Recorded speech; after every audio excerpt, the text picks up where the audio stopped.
Bien, vamos a pasar entonces a la última clase teórica sobre modelos mixtos y selección de modelos, ¿de acuerdo? Modelos mixtos y selección de modelos.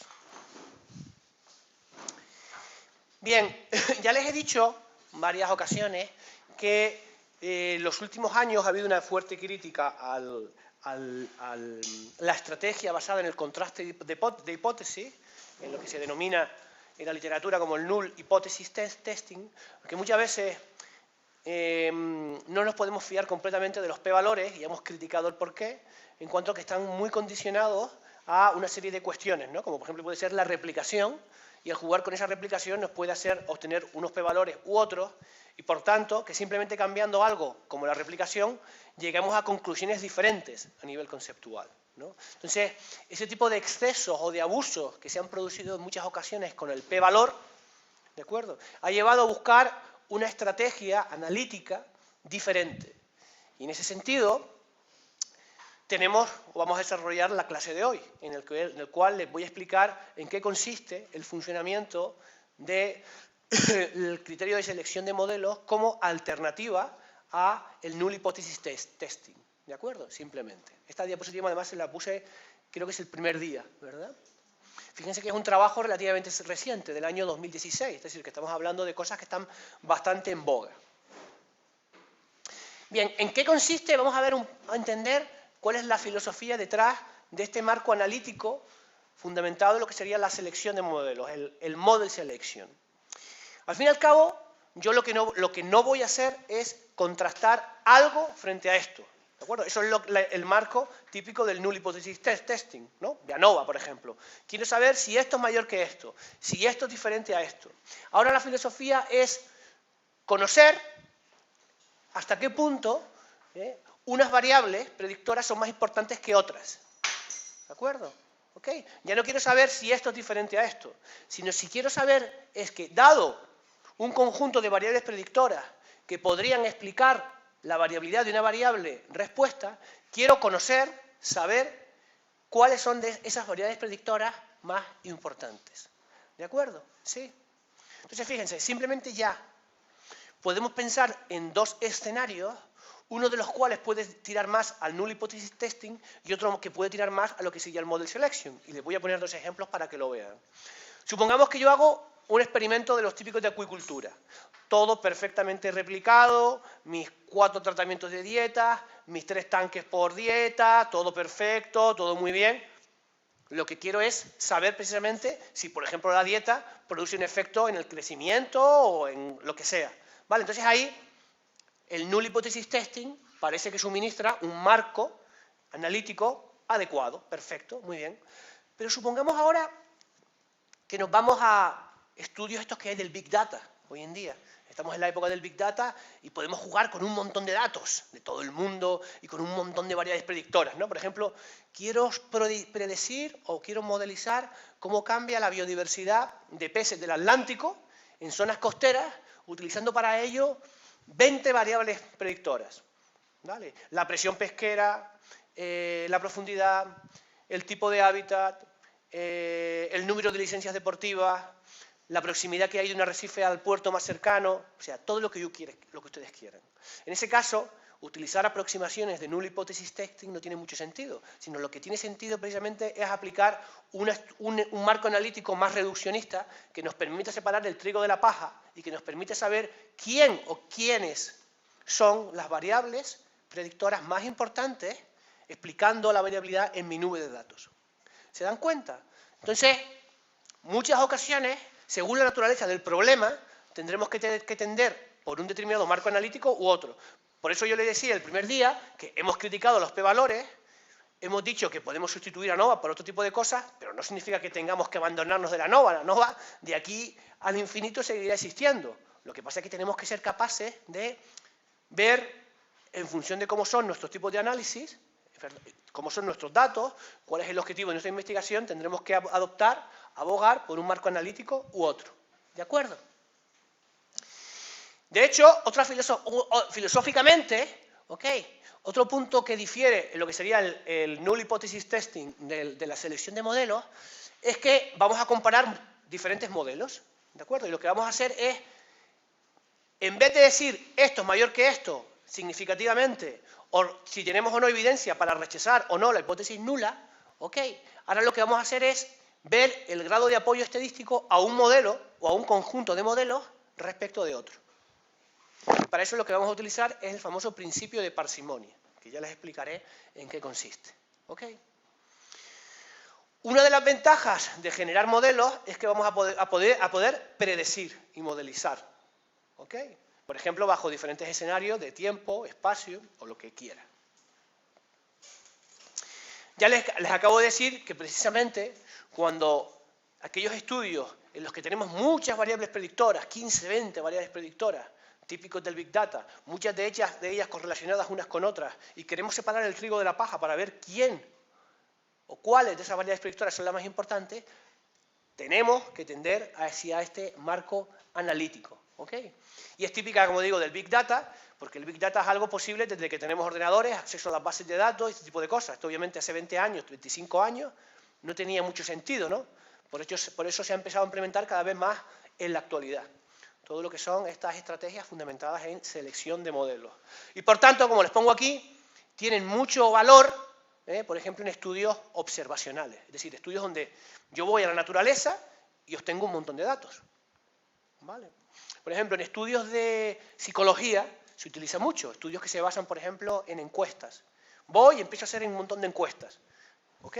Y quiero ver si es más importante, por ejemplo, en lo que yo les decía, el tema de los datos que vimos estos días del mundo de la fisioterapia. Podríamos incluso saber, utilizando esta aproximación, si es más importante para lesionarme el peso o el número de horas que yo hago, o si soy o no fumador, o un montón de otras cosas de variables que yo puedo ir tomando. ¿De acuerdo?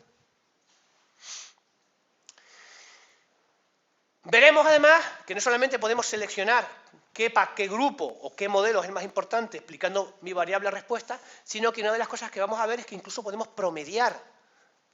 Podemos promediar diferentes modelos en función del grado de apoyo que hay a un modelo u otro. ¿Ok? En cualquier caso, lo más importante que se tienen que quedar es que esa selección de modelos, esa model selection, se va a hacer en base a lo que se denomina el principio de parsimonia, que ahora veremos en qué consiste. Por tanto, para estudios experimentales o algunos estudios experimentales, todavía podemos utilizar sin ningún tipo de problema el ANOVA, ANCOVA, en esos casos que tenemos un diseño factorial perfectamente diseñado, todo balanceado, todo bonito. ¿Ok? Podemos todavía jugar, contrastar lo que yo quiera en base a estas técnicas que hemos dicho que son casos del modelo lineal. ¿De acuerdo? Vale. Una cosa que suena un poco extraño es que cuando yo construyo modelos, GLM, por ejemplo, ¿okay? Puede ocurrir que no exista un único modelo válido. ¿Okay? Es decir, puede ocurrir que haya 3, 4, 5 modelos que estarán haciendo diferentes combinaciones de las variables predictoras, ¿okay? Y esa combinación de modelos, todas ellas pueden ser igual de válidas para explicar la variabilidad y mi variable respuesta. ¿Por qué? Por todo ese problema que hay de colinealidad. ¿Okay? Eso es algo que la primera vez que lo pensamos sorprende mucho. Es decir, ¿por qué? Porque muchas veces, como venimos de la ANOVA o el ANCOVA, tenemos una visión binaria. Esto o es significativo o no es significativo. O es blanco o es negro.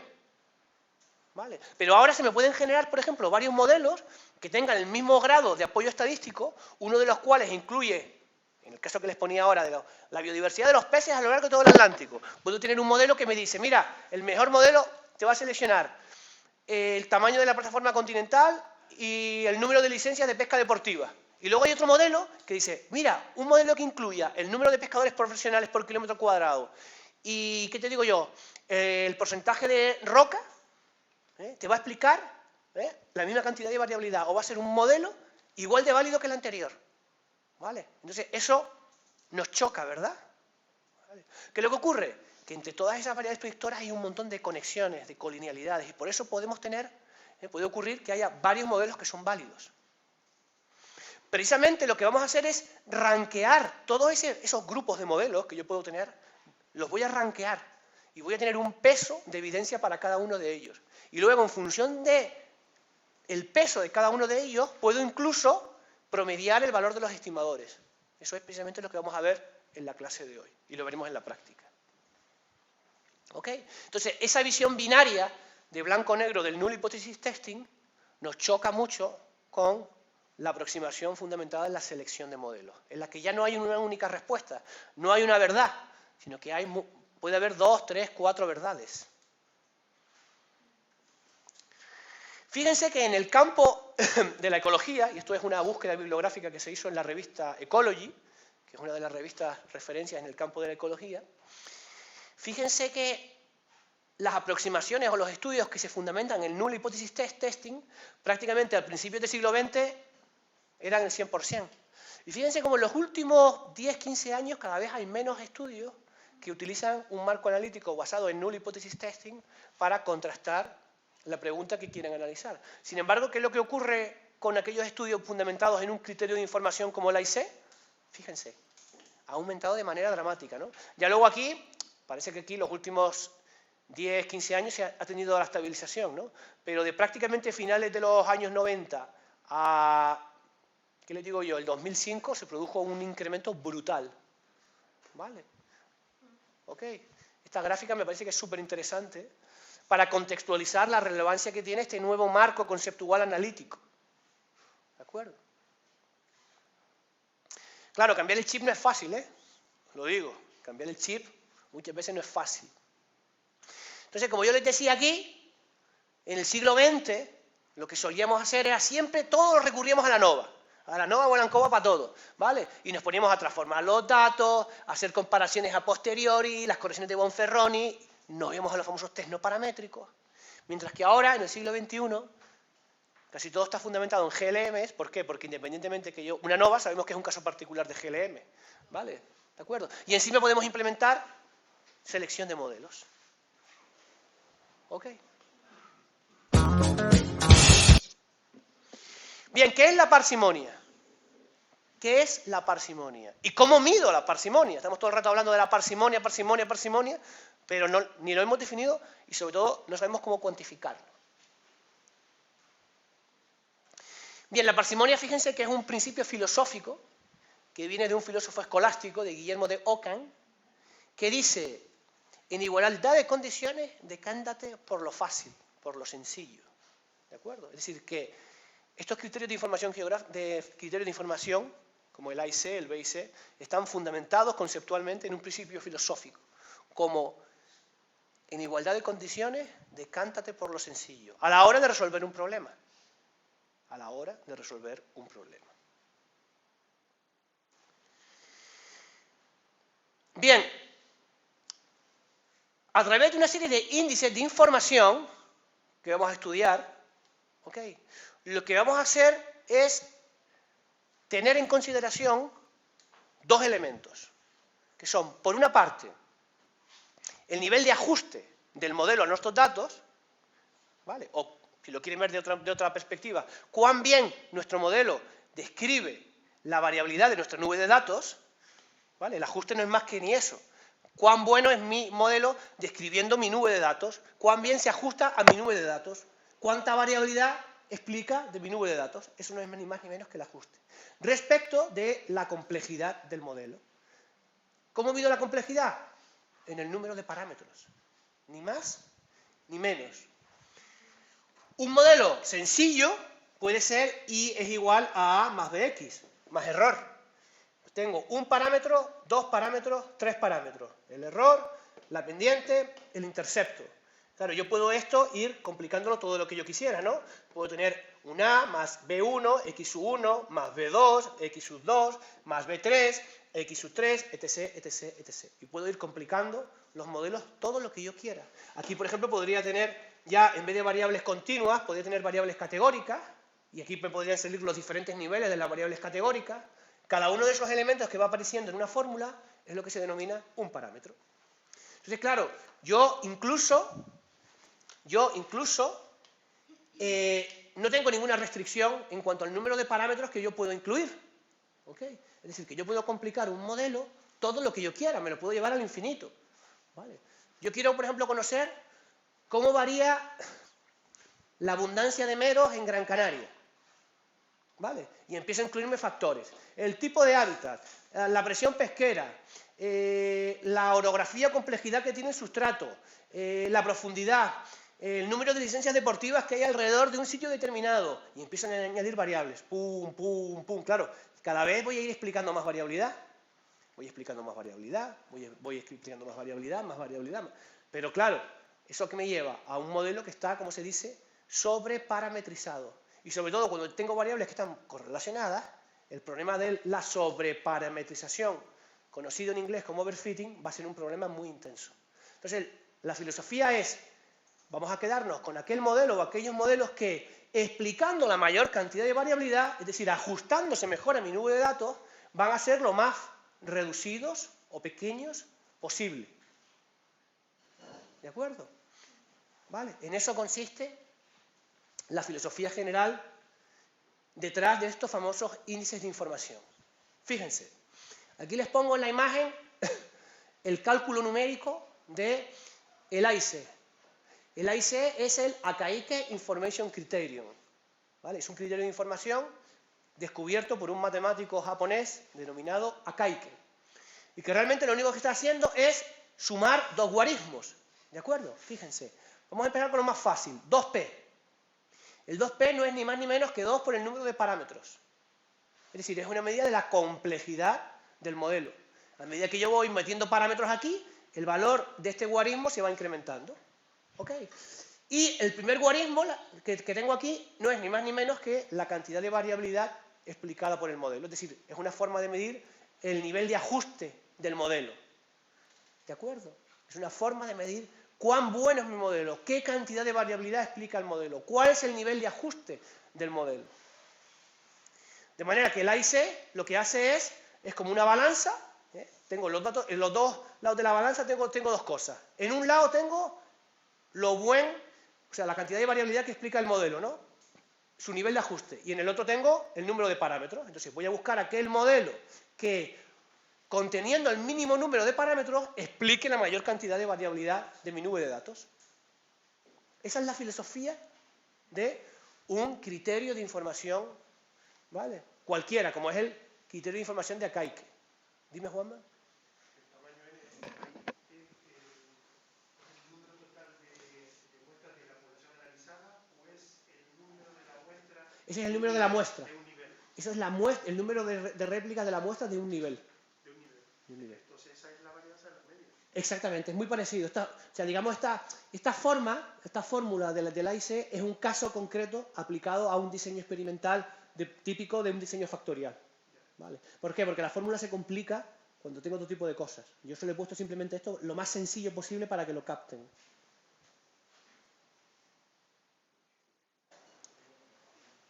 ¿Vale? Es decir, que el AIC lo que está haciendo es, nos está penalizando en función del número de parámetros que yo incluyo en mi modelo. Cuanto más complejo es el modelo, mayor es la penalización. ¿Para qué? Para controlar el problema de la sobreparametrización en inglés conocido como overfitting. Es decir, que yo me dedique a ir echando variables predictoras, ¿vale? Hasta llegar al infinito. Y eso no puede ser. ¿De acuerdo? Cuanto más bajo sea el valor del AIC, o lo que es lo mismo, cuanto más negativo, es decir, cuando yo voy comparando modelos, ¿okay? Cuanto más bajo o más negativo, al comparar dos o tres o cuatro modelos, ¿de acuerdo? Cuanto más bajo sea el AIC, más parsimonia tiene ese modelo respecto a los otros. ¿Ok? Fíjense lo que le digo aquí. En relación con otros. No tiene ningún tipo de sentido comparar un modelo si no es en relación a otro. Porque hay gente que igual dice, oye, es que el AIC aquí me da tanto, pero es que hice otro tipo de análisis y tengo otro AIC que es mucho mayor. No, tú tienes que contextualizar siempre los AIC para comparar modelos respecto de una variable respuesta concreta. Es decir, no me empiecen imagínense, a comparar dos estudios que no tienen nada que ver uno con el otro, el AIC de unos tipos de estudios respecto del otro. Porque siempre el AIC hay que contextualizarlo a el conjunto de modelos que estoy elaborando. ¿De acuerdo? Eso es importante también. Al fin y al cabo, el AIC lo podemos interpretar como una manera de conocer o de evaluar la calidad relativa de modelos. ¿Vale? ¿Por qué pongo relativa? Porque el AIC no me va a decir el modelo que más variabilidad explica es este. Es relativa en cuanto que me va a decir cuál es el mejor modelo, explicándome la variabilidad de mi nube de datos, siendo lo más sencillo posible. ¿Entendemos eso? ¿Seguro que entendemos eso? De ahí viene lo de la calidad relativa.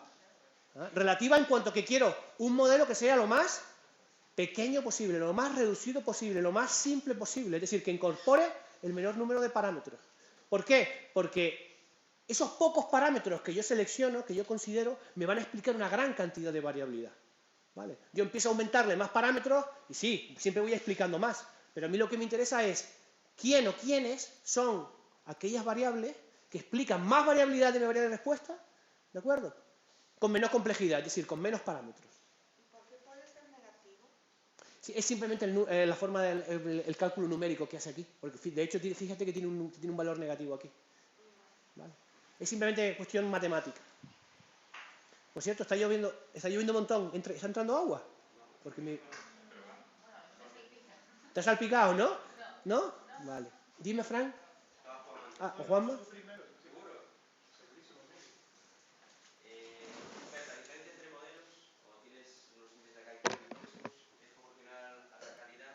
Sí, sí. El AIC es sinónimo de calidad. ¿De acuerdo?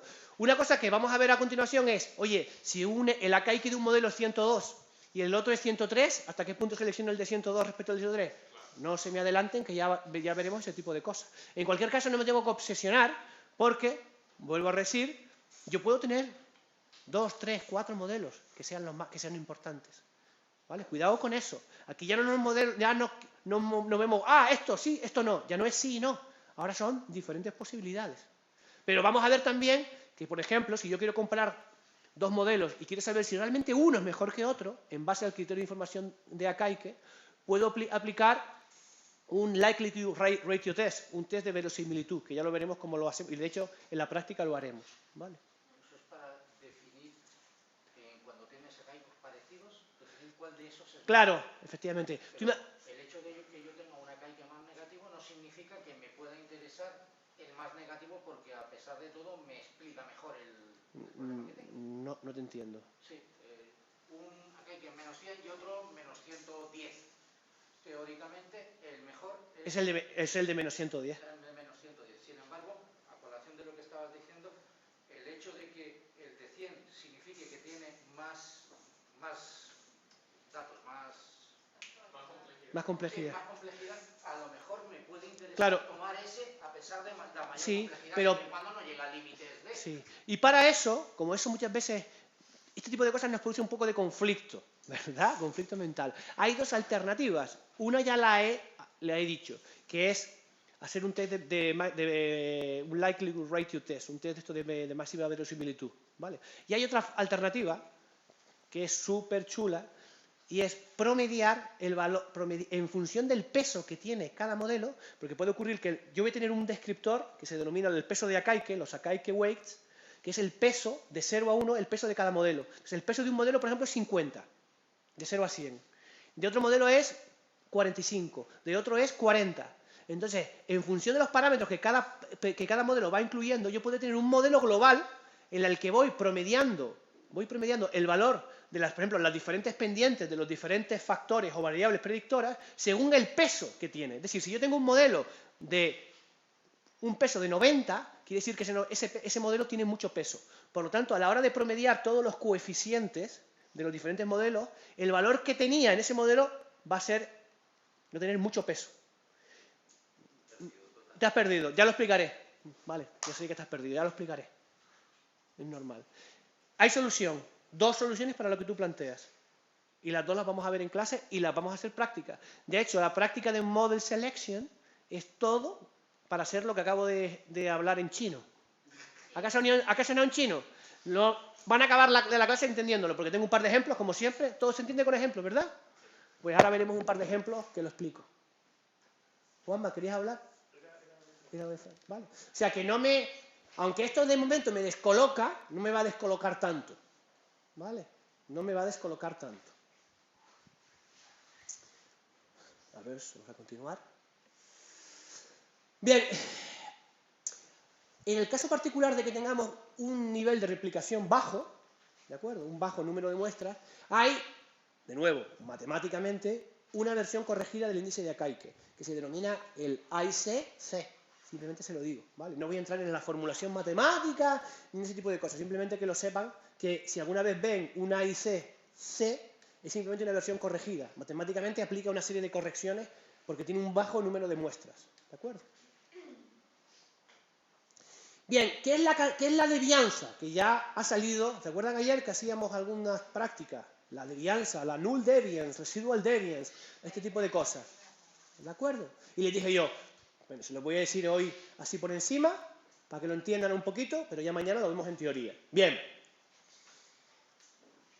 Cuando yo tengo un modelo, la variabilidad no explicada va a ser lo que se denomina la devianza residual. Al fin y al cabo, devianza es una especie de sinónimo de cantidad de variabilidad. ¿De acuerdo? En el caso particular de la devianza residual, yo lo que quiero que sea que baja. ¿Por qué quiero que sea baja? Porque quiero que mi modelo explique mucha variabilidad y la que vaya a ese cajón desastre, que es el término residual, sea pequeña. ¿Vale? Es decir, que la no explicada, la cantidad de variabilidad no explicada, sea pequeña. ¿Ok? Eso es lo que yo siempre quiero ver. ¿Qué es el modelo nulo? Que también lo comenté ayer. Es un modelo que está constituido solamente por el intercepto. ¿Vale? Es decir, el modelo nulo no incluye ningún tipo de factor, sino que solamente estaría incluido por el intercepto, más obviamente el término residual. Entonces, el modelo nulo, como no está incluyendo a ningún factor, a ninguna variable predictora, ¿qué es lo que va a ocurrir? La devianza, la cantidad de variabilidad no explicada, va a ser muy alta, porque un modelo nulo es una birria de modelo, no incluye nada. ¿Vale? Por tanto, cuando veamos la caída de la devianza del modelo nulo respecto de mi modelo, que lo podemos ver a través de la devianza residual, puedo ver hasta qué punto mi modelo es bueno, ¿vale? Respecto de un modelo nulo. Lo que hice ayer, sí. Exactamente. Suena un poco a chino, voy a repetir. Suena un poco a chino, ¿verdad? Voy a repetirlo un poquito. Un modelo nulo, ¿vale? Es tan solo un modelo, ¿vale? ¿Se acuerdan? Creo que lo expliqué ayer, pero si no, lo digo aquí también hoy para verlo. Yo quiero de nuevo predecir la altura en función, perdón, el peso en función de la altura, ¿vale? El peso, quiero modelizarlo a partir de un intercepto y de una pendiente que multiplica a la altura, ¿de acuerdo? Yo podría generar un modelo nulo, que sería un modelo que solamente tiene el intercepto, que esto en R hemos dicho que la sintaxis es decirle solamente algo tal que así. ¿De acuerdo? Entonces, ¿qué es lo que ocurre? Que aquí la devianza del modelo nulo, es decir, la null deviance, va a ser muy grande, porque el modelo es una birria, no explica nada de variabilidad. ¿Vale? Sin embargo, si yo obtengo la devianza de mi modelo, si yo voy a mirar la residual deviance, es decir, la cantidad de variabilidad residual, esta variabilidad residual va a ser muy pequeñita. ¿De acuerdo? Entonces, la diferencia que hay entre la devianza explicada por mi modelo nulo y la devianza residual de mi modelo va a ser una forma de cuantificar, de visualizar la cantidad de variabilidad que está explicando mi modelo. Peso igual a A más B por la altura. ¿Vale? ¿Lo entienden? Aquí no estoy entrando ni en números, fíjense que de nuevo seguimos la filosofía que les estoy diciendo con el curso. No estoy entrando aquí ni a poner fórmulas matemáticas de la devianza ni nada. Simplemente quiero que cuando vean esos valores sepan interpretarlos y sobre todo sepan comparar. Cuando comparo el modelo nulo con otro tipo de modelo, ¿de acuerdo? Sepan comparar los guarismos y que eso les guíe, ¿de acuerdo? De alguna manera para saber si el modelo es bueno o es malo o lo que sea. ¿Sí? Perfecto. Y obviamente, una de las cosas que siempre voy a poder hacer va a ser comparar ese criterio de información de Akaike entre cualquiera de mis modelos y un modelo nulo. Es otra cosa que también puedo hacer en cualquier momento. ¿Vale? Por ejemplo, yo podría, en un caso muy sencillo, muy ridículo, yo para este modelo que solamente tiene el intercepto podría tener una IC y obviamente para mi modelo donde modelizo o predigo peso en función de la altura podría tener otro A y C, ¿de acuerdo? Y podría decirle a R que me genere el A y C, que me compare el A y C del primer modelo, del modelo 1 y del modelo 2, ¿de acuerdo? Y ya veremos un poquito más adelantado que le puedo aplicar también la función ANOVA para hacer un test de verosimilitud entre el modelo 1 y mi modelo donde modelizo el peso en función de la altura, ¿de acuerdo? Es otra forma alternativa de ver o de ejecutar una regresión simple. ¿De acuerdo? Obviamente, a lo que vamos a llegar, utilicemos la típica filosofía convencional de regresión simple o una aproximación fundamentada en criterios de información, tiene que ser la misma. ¿Entendemos eso? ¿Entendemos ese caso que he puesto de la altura y del peso? ¿Okay? Yo puedo llegar, ¿a qué conclusión llego? A que la altura es un buen predictor del peso. ¿Vale? A esa conclusión la puedo llegar de dos maneras. Haciendo una regresión simple, como caso particular de modelo lineal, de los de toda la vida, o puedo llegar simplemente comparando el criterio de información o la devianza de mi modelo nulo respecto de mi modelo completo. Voy a llegar a lo mismo. Voy a llegar a lo mismo, conceptualmente. ¿Vale? No se me pierdan en numeritos. ¿Ok? Bien, fases para lo que sería un proceso de model selection. Estas son las cosas que de esto haremos una práctica, ¿vale? Es decir, que va a haber un paquetito que nos va a hacer todo este tipo de cosas. Entonces, lo primero que tengo que tener en consideración es un conjunto de modelos con sentido biológico. ¿Por qué pongo aquí sentido biológico? Porque no podemos olvidar la biología, la geología, la física, la química, que subyace a cualquier tipo de proceso que estoy estudiando. ¿De acuerdo? Primera cosa. Entonces, puedo contrastar cada modelo usando un criterio de información, el más utilizado es el de Akaike, ¿ok? Frente a lo que sería un modelo nulo, como caso particular, ¿de acuerdo? Como caso particular. Todos esos modelos, desde el modelo nulo, que es la reducción al absurdo, hasta el modelo más complejo que yo puedo tener, los puedo ordenar según su peso de evidencia. Es decir, el programita, el paquetito correspondiente, nos va a sacar algo denominado los Akaike Weights, el peso de Akaike, o lo que es lo mismo, cuál es el valor, el peso de la evidencia de un modelo respecto del primero, respecto del mejor, voy rankeando los siguientes. ¿De acuerdo? Y ya veremos que ese peso varía entre 0 y 100, o lo que es lo mismo, 0 y 1. ¿Ok? Y a cada modelo voy a poder tener un valor, es decir, a este modelo pesa 0,57, este otro modelo 0,45, etcétera, etcétera. Es decir, vamos a familiarizarnos con una herramienta en RStudio que lo que va a hacer es rankear, clasificar, ordenar todos esos modelos en función de su peso de evidencia. Desde el que tiene más evidencia, es decir, el que tiene más parsimonia, al que tiene menos parsimonia.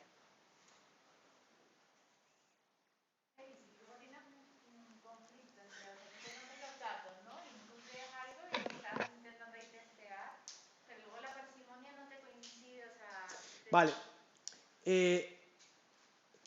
Volvemos a repetir lo de siempre. Yo, por ejemplo, puedo tener muchas variables predictoras correlacionadas. Y puede ocurrir que hay un modelo que, simplemente por una cuestión matemática, te diga la variable más importante explicando esta cosa es tanto, pero resulta que ese tanto está correlacionado con otra. Entonces ahí vuelves a lo de siempre.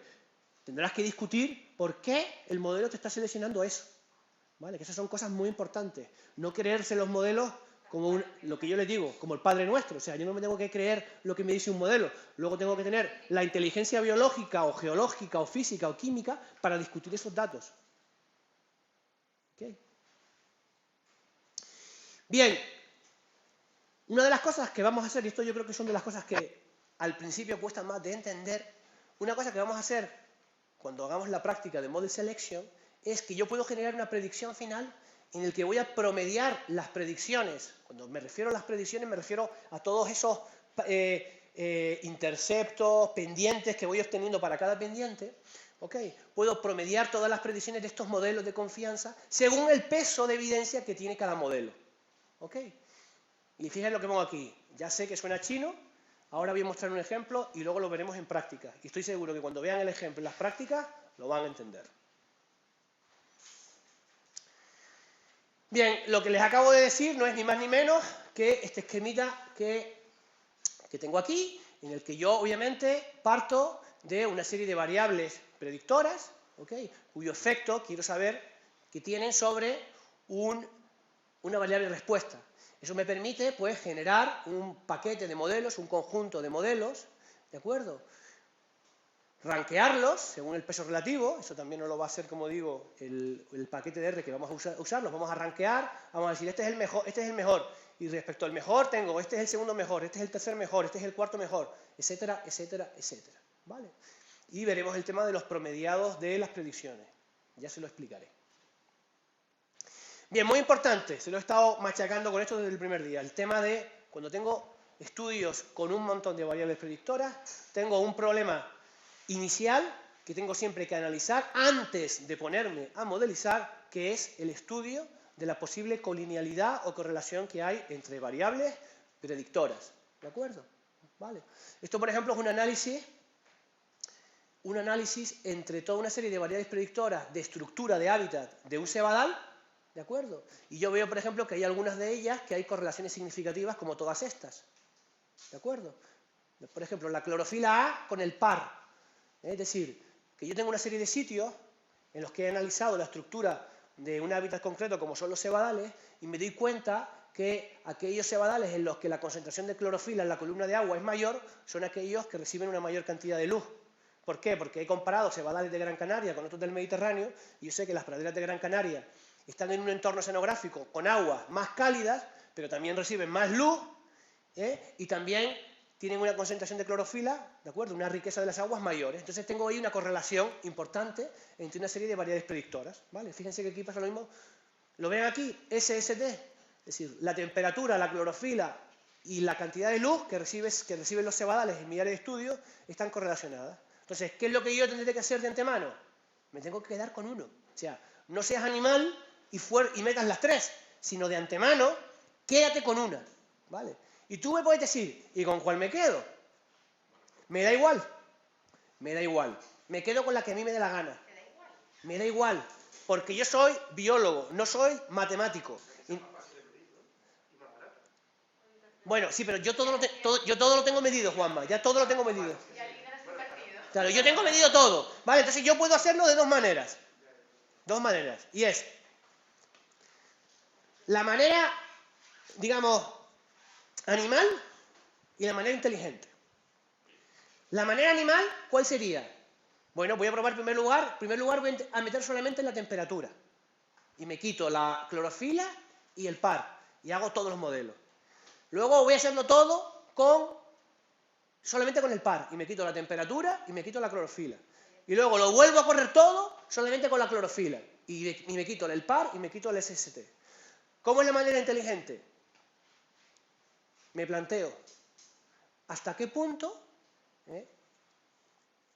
como estoy analizando la estructura de una pradera de fanerógamas marinas, me planteo ¿de qué depende la vigorosidad de una pradera? ¿De la luz, que son organismos fotosintéticos, o de la temperatura? ¿Quién me induce en una relación causa-efecto?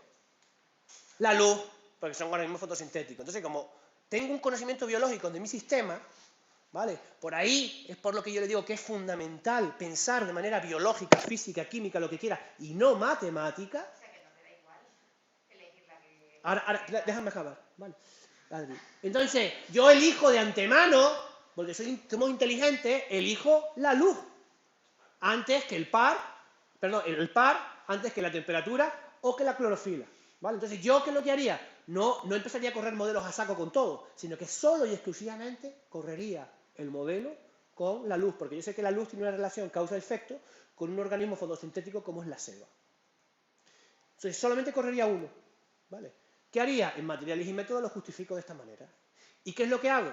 En la discusión, o sea, esto va a ir en un apéndice del trabajo. Y en mi discusión lo que hago es, digo, ojo, yo he corrido mis modelos en base a un parámetro oceanográfico que es la luz.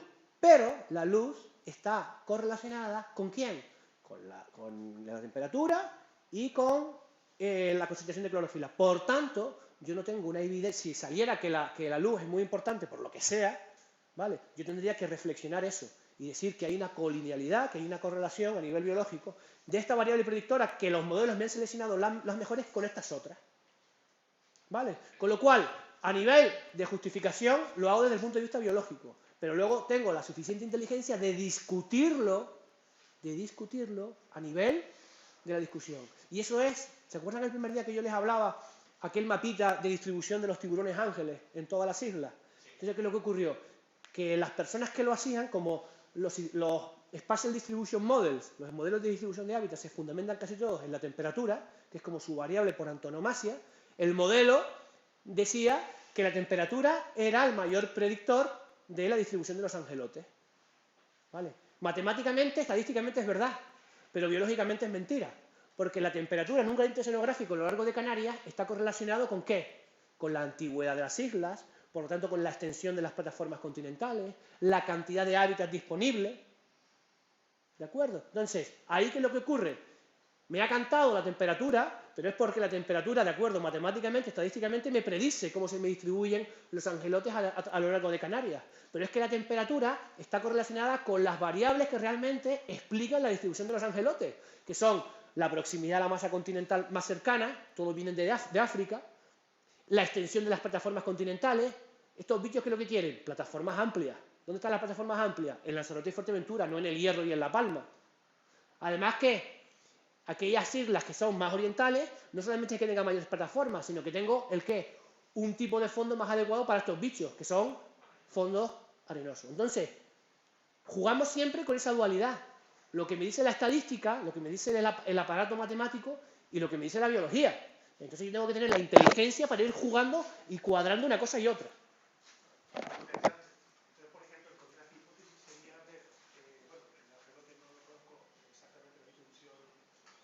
Mucho más, es un bicho muy común en Fuerteventura, Lanzarote, luego Gran Canaria y Tenerife, y en las islas occidentales, Hierro, La Palma, no, en La Gomera todavía hay, sobre todo Hierro y La Palma es bastante más escaso. Pero se daría, o sea, por todo lo que usted ha hecho, ¿sabe una circunstancia en la que te has encontrado en fondos no adecuados, pero con una mejor temperatura y No, mayor abundancia? no. No, pero ten en cuenta, Juanma, que la temperatura en una isla apenas varía. Es decir, eso que dices tú, si yo tuviera una costa, por ejemplo, muy fría, La Palma, imagínate que yo tuviera una costa muy fría y una costa muy cálida. Podría incluso llegar a testarlo. Pero me es imposible separar, por ejemplo, o sea, si yo te grafico ahora, te hago una tabla y te digo tamaño de la plataforma continental o porcentaje de sustrato arenoso y la temperatura media en cada isla, y hay una correlación brutal. ¿Por qué? Porque el Hierro o La Palma son islas jóvenes completamente verticales. Entonces ni hay plataforma y hay muy poquito sustrato arenoso. Y sin embargo son islas con una temperatura mayor. ¿Vale? Entonces, matemáticamente, numéricamente, es imposible desligar el efecto de la temperatura del efecto de todas esas variables geomorfológicas. Entonces, aunque el modelo me diga que la temperatura es el mejor driver de la distribución de estos bichos, no es la temperatura, eso es un artefacto. Porque el proceso biológico viene determinado por la calidad del hábitat, por la extensión de esas plataformas continentales, el tipo de sustrato, etcétera, etcétera. ¿De acuerdo? Y esto es algo que a la gente le cuesta mucho ver. Yo lo veo con un montón de estudiantes míos que este tipo de cosas les cuesta un montón de entenderlo y de verlo. Ha dado la casualidad que ha coincidido ese patrón de temperatura que a su vez coincide con el patrón de nuestra... Bueno, es una casualidad, Diego, pero este tipo de cosas es muy común con un montón de cosas. O sea, acabo de poner otro ejemplo aquí. Yo estaba comparando, por ejemplo, la estructura de praderas de fanerógamas marinas a lo largo de un gradiente biogeográfico que incluía desde el Mediterráneo hasta Canarias. ¿Vale? Ahí de nuevo hay un montón de variables oceanográficas que están conectadas. Entonces, en estudios amplios, observacionales, en un estudio experimental no, pero en un estudio amplio, observacional, este tipo de cosas ocurre. ¿Vale? Pero en el CLM que hicimos en R, no hicimos lo de baja correlación, ¿o sí? No, todavía no lo hemos hecho. Eso lo vamos a hacer ahora en la última práctica. ¿Vale? Entonces, cuando... Dime, Juan.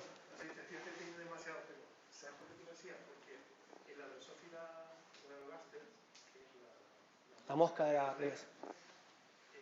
poblaciones lógicamente son más frecuentes en las personas más tropicales, en las zonas nórdicas,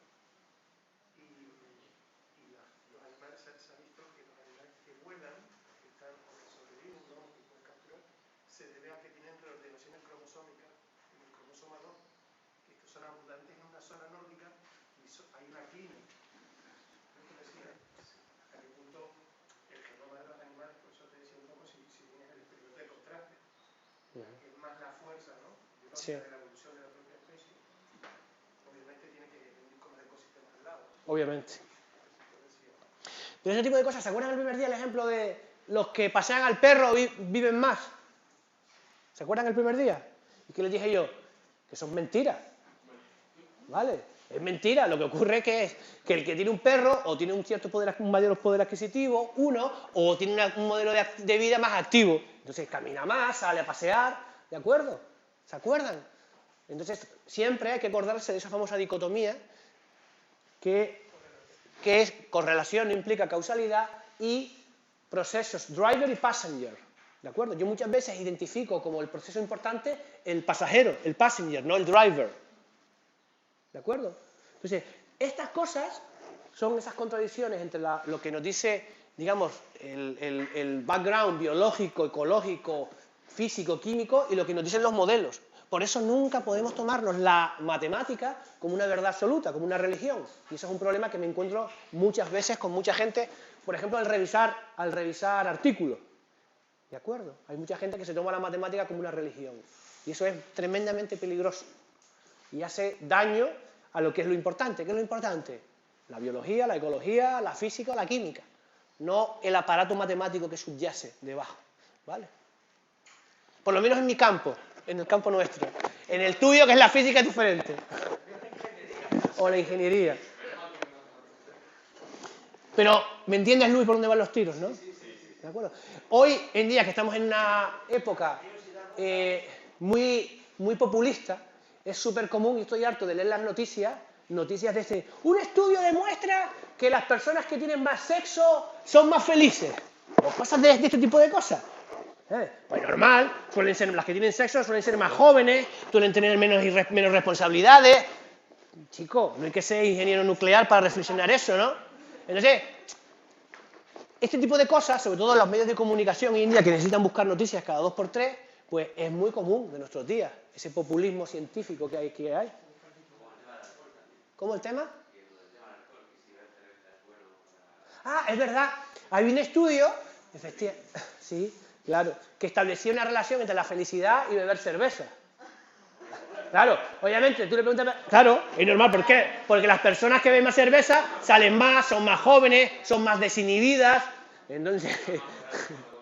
¿De acuerdo? Mire, ese tipo de cosas es muy... Hoy en día, precisamente, los medios de comunicación, y enseguida entran los tontos de a hacer comentarios en las redes sociales. Chicos, a ver si pensamos un poco. Vale, pero bueno, eso es otra película. Bien, una cosa que salió ayer, que alguien me lo preguntó, creo que fuiste tú con Neus, lo hablamos ayer al final de la clase. ¿Se acuerdan que ayer yo les decía que el tema de este problema de la colinealidad lo podíamos abordar de dos formas, ¿no? Haciendo una matriz triangular, esto es una matriz triangular de correlación entre cada par de variables, o esto sería a priori, que es como se tiene que hacer, ¿vale? A priori, pero se puede hacer también a posteriori. ¿Cómo? Aplicando la función BIF, Variance Inflation Factor, a el modelo que yo tenga. Y yo les decía que aquí sí que hacen un pequeño acto de fe, que cuando los Variance Inflation Factor es mayor que 10, me dice que hay algún problema con esa variable, que tiene algún tipo de correlación con otra. ¿De acuerdo? Entonces yo lo que siempre suelo hacer que es, en primer lugar, hago una matriz de correlaciones entre todas mis variables predictoras, ¿de acuerdo? Generalmente, por de encima de 0,6, 0,7, ya alguna corto, quito. Implemento los modelos y al final de todo me hago un BIF, para ver si hay alguna todavía que tiene correlación, ¿de acuerdo? Si me saliera que, por ejemplo, hay una variable que tiene un BIF de 20, ¿qué le ocurre? Pues hay algún problema. Tengo que repensar de nuevo biológicamente a ver cómo quito variables para volver a generar los modelos. Pero el BIF te dice cuál es, o sea, Sí, recuerda, Kevin, lo haremos en la práctica, que yo tengo, imagínate que yo tengo 5 predictoras, pues para cada predictora va a salir un BIF, un valor numérico. Si ese valor numérico es superior a 10, hay algún problema con esa variable. Entonces, rethinking, vuelve a repensarlo todo a ver qué pasa. Bien, perfecto. ¿Cómo comparamos modelos? Ya hemos dicho, ya les he comentado que ese paquete, y ya por aquí, pues finalmente aparece el nombre, que vamos a hacer una práctica, que es el paquete Moomin, lo que nos va a hacer es todo, nos va a rankear un montón de modelos, ¿de acuerdo? Nos va a rankear un montón de modelos. ¿Y en función a qué se puede hacer el ranking de modelos? ¿O puedo comparar modelos? Se puede hacer de diferentes maneras. Lo más común, por lo menos en el campo mío, de ciencias experimentales, biológicas, marinas, es utilizar el criterio de información de Akaike y el corregido, estos dos, ¿vale? Pero también se suele utilizar mucho el criterio de información bayesiano, que es BIC, Bayesian Information Criterion, y hay otros como son un R cuadrado de lo de toda la vida, se puede generar un R cuadrado de lo de toda la vida, el factor de Bayes también, y otra cosa que yo puedo hacer es comparar mediante un likelihood ratio test, un test de verosimilitud, puedo hacer comparaciones a dos, o sea, un modelo con otro, un modelo con otro. Pero solo esto se puede hacer a la hora de comparar dos modelos. De hecho, ya veremos en la práctica que si le digo a ANOVA, abro paréntesis, modelo 1, 2, 3, 4, me va a salir ahí unas cosas que es imposible de entender. Y creo que ayer, si no fuiste tú, Adri, me preguntaste algo, oye, ¿cómo interpreto esto? Vale, cuidado con eso, y ya lo veremos en la práctica. ¿Vale? El likelihood ratio test está bien para comparar un modelo respecto de otro. Por ejemplo, en el ejemplo anterior, podríamos hacer un likelihood ratio test para comparar el modelo en el que el peso lo modelizo en función de la altura frente al modelo nulo. ¿Vale? Ok. Pero eso puede ser un caso particular, solamente. Y como les digo, el paquete Moomin, que es el que utilizaremos el próximo día para hacer la práctica, pues lo que vamos a hacer es utilizar el criterio de Akaike o el corregido para rankear todo ese conjunto de modelos que se me van a ir generando.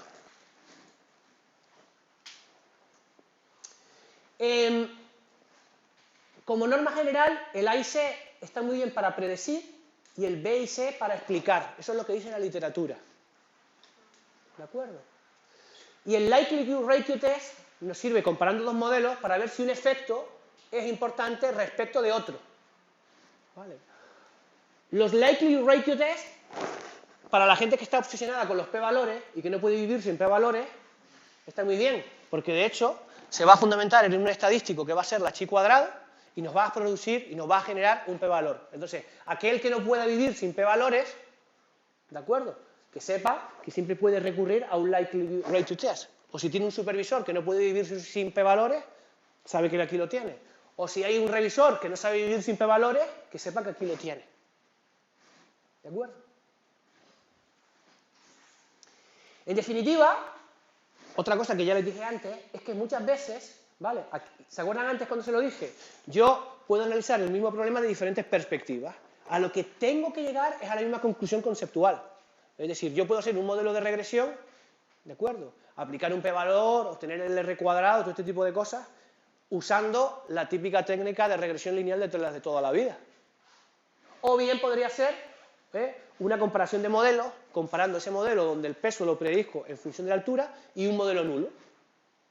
¿De acuerdo? Las dos aproximaciones son válidas. A lo que tengo que llevar es a que haya una convergencia.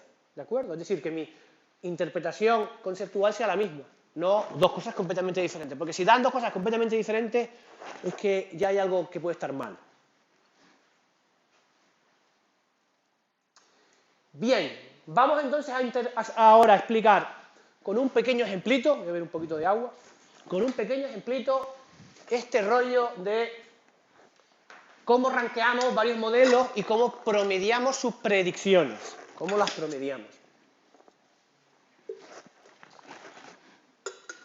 Bien, fíjense,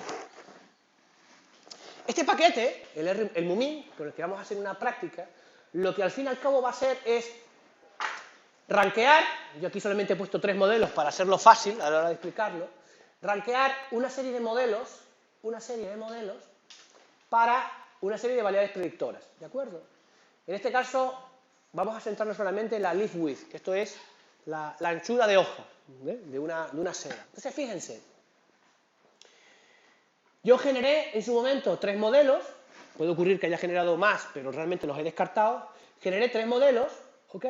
Y lo primero que hago es ranqueo los 3 modelos en función de mi criterio mi criterio AICE, ¿vale? Fíjense que el primer modelo tiene el valor más bajo de la... No, perdona. Sí, tiene el valor más bajo del AIC, ¿vale? Que son menos 231, ¿de acuerdo? Luego tengo el segundo, que es menos 230, y luego tengo el tercero, que es menos 229, ¿ok? Es decir, los está rankeando, ¿vale? Recuerden que este AICC proviene de sopesar la cantidad de variabilidad que explica el modelo frente al número de parámetros. Fíjense que el número de parámetros viene determinado aquí por K. Exactamente, son pocos. Como este segundo modelo o este tercer modelo incluye 2 variables predictoras, SST y par, y el tercero par y HO, lo de menos es lo que significa, ¿qué es lo que ocurre? Que estos 2 modelos tienen más parámetros, tienen un parámetro más que este modelo que solamente tiene el par, ¿de acuerdo? Bien, el delta, esto tampoco tiene mayor interés, es simplemente la diferencia en el AIC del segundo modelo respecto del primero y del tercer modelo respecto del primero. Y lo más interesante, junto con el AIC, esto es lo más interesante, ¿qué es? Es el peso de evidencia de cada modelo respecto del otro. Es decir, yo leo esto y veo que un modelo en el que yo solamente considere el par tiene un nivel de apoyo del 0,49, prácticamente de 0,5. ¿De acuerdo? Mientras que un modelo que incluyera el par con el H sub 0 solamente tiene un apoyo de 0,19. ¿De acuerdo? La suma de los pesos tiene que ser 1 o 100, me da igual expresarlo en tanto por 1 o en tanto por 100. ¿De acuerdo? Es decir, que esto es la salida de lo que sería la primera salida que nos va a generar este famoso paquete Moomin. Vuelvo a repetir. Nos va a rankear, a ordenar los diferentes modelos en función de su peso relativo. En función de su peso relativo. ¿De acuerdo? Utilizando los Akaike Weights. De ahí viene este acrónimo aquí, Weights. ¿De acuerdo? Nos dice cuán más probable es un modelo respecto de otro. Es decir, este modelo es más probable que este otro y este más que otro. La suma de todos estos pesos relativos tiene que ser 1. ¿De acuerdo? Y lo mismo que hago con estos modelos, lo hago con este otro para, en este caso, predecir otro tipo de variable respuesta. ¿Ok? Una preguntita ahora de probabilidad. Sí. ¿Eso se puede afirmar y decir, bueno, el par es mejor que el par HO? ¿O es eso, como probabilidad me puedo encontrar que luego el que parece que no hay sea el mejor? No, simplemente te está diciendo que este modelo es más probable que ocurra que esto. Eso significa, por ejemplo, pero claro, ¿significa que este modelo es mejor que el segundo? Es que el problema es que la delta es muy pequeña. Claro, entonces, ¿qué luego ocurre? Que de nuevo nos obsesionamos, nos estamos obsesionando de nuevo, en vez de decir, oye, el primer modelo explica tanto y el segundo explica tanto, ¿de acuerdo? Vale. Siempre tendemos a buscar una única solución, cuando puede ocurrir que existan varias soluciones. ¿Vale? En eso se fundamenta, por ejemplo, el tema de los modelos, en que no tiene por qué existir solamente una solución, pueden existir 2, 3 o 4 soluciones, que vamos a rankear. ¿Vale? Y ahora veremos cómo podemos solucionar lo que tú estás planteando, Luis. Yo podría ser, en primer lugar, si me obsesiono con tener uno mejor, podría ser un likelihood ratio test entre este primer modelo y el segundo. ¿Vale? Para saber si realmente el primero es mucho mejor que el segundo. Y ahora, seguidamente, voy a explicar otra cosa más.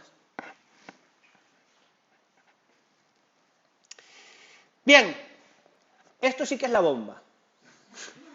Esto sí que es la bomba y es el tema de promediar, que es lo que antes que es lo que antes ustedes no veían, que ahora se lo voy a explicar. ¿Vale? Es el mismo ejemplo que el anterior, ¿vale? Esto es el siguiente paso, la siguiente fase, hacer esto. ¿Esto lo hemos entendido, por cierto? ¿Lo hemos entendido? Vale, genial, perfecto. Porque ahora lo que viene ahora es la crème de la crème.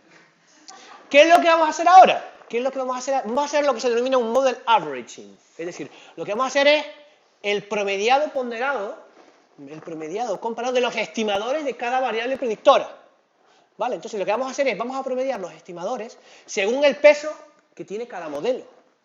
Con lo cual, lo que vamos a obtener al fin y al cabo, ¿qué es? una jerarquía, que es lo que yo al fin y al cabo quiero, en cuanto a la importancia que tiene cada una de mis variables predictoras. ¿Vale? ¿Se acuerdan antes? Fíjense, en este modelo, vamos a razonar una cosa aquí. El mejor modelo solamente incluye par. El segundo mejor modelo incluye par de nuevo y el SST. Y el tercero el par con el HO. Es decir, todos los modelos incluyen ¿a quién? Al par. Por tanto, cuando yo, lo que me va a generar el paquetito este, el mumin, me va a decir que la importancia relativa del par es la mayor, es decir, tiene una importancia mucho mayor que la temperatura y este otro que no me acuerdo qué era, la diversidad, la heterozigosividad observada o algo así. ¿De acuerdo? Entonces, lo que me está haciendo es dos cosas. Primero, me está diciendo la importancia relativa de cada variable predictora. Fantástico. Pero es que además, según el peso de cada modelo, me está promediando los estimadores. ¿De acuerdo? Vale, fíjense. Aquí no me lo dice. Es decir, en el primer modelo yo habré calculado un valor para el estimador del par. Para el segundo modelo habré calculado otro estimador. Y para el tercero, otro valor. ¿Qué es lo que estoy haciendo? En función del peso de cada modelo, hago una especie de promedio, de media, dándole más peso al modelo que tiene más importancia. ¿Vale? Y de esa manera hago un promediado entre todos los modelos de cada uno de los estimadores. Y obtengo que el valor del estimador de la pendiente de par es este valor, el de la temperatura este y el de H sub 0 es esto. ¿De acuerdo? ¿Vale? Y llego a conocer cuál es su importancia relativa. Y para aquellos que estén obsesionados con los p-valor, aquí tengo un p-valor significativo, obviamente, para el par, que me está diciendo que efectivamente el par es una variable muy importante, explicándome mi variable respuesta. ¿Vale? Eso es lo que vamos a hacer en la práctica de Model Selection. Entonces, lo más importante, voy a resumir. Yo tengo un conjunto, voy a resumirlo aquí un poquito, voy a hacerlo en la pizarra electrónica, que creo que va a salir mejor. Vale, vamos a hacerlo aquí.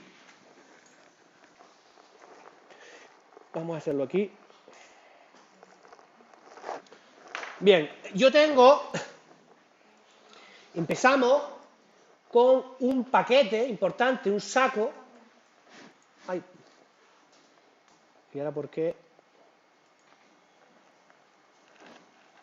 ¿Por qué no me sale esto?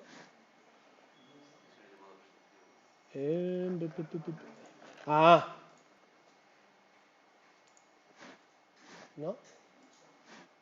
No, es que lo tengo abierto dos veces aquí. Vale, voy a hacer una cosa.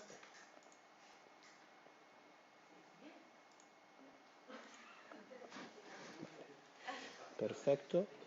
Bien.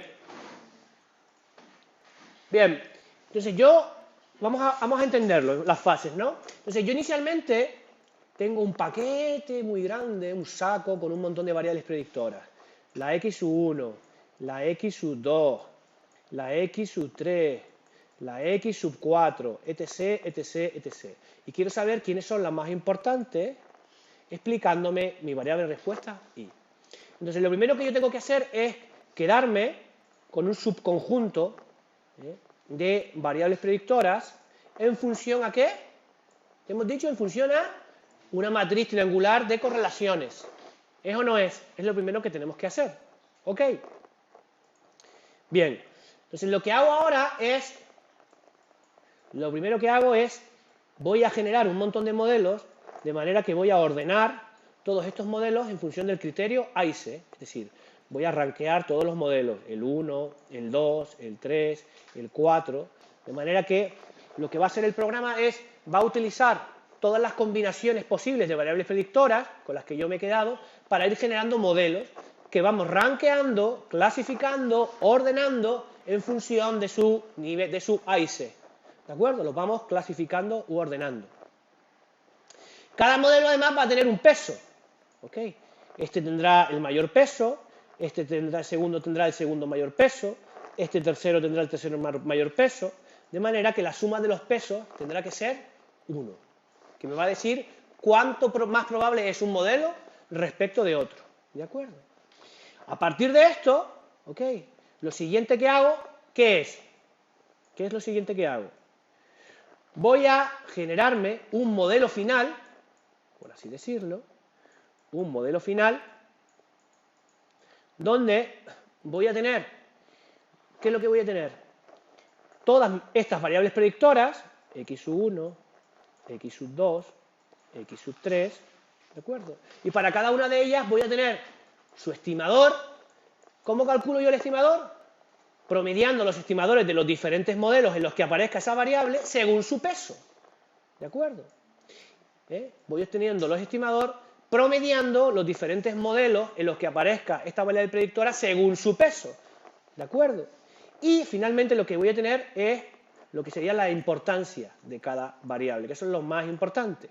Voy a rankearlas en función de su importancia. Es decir, que yo voy a saber quién es de esta variable predictora es la más importante, quién es la segunda más importante, la tercera y así sucesivamente.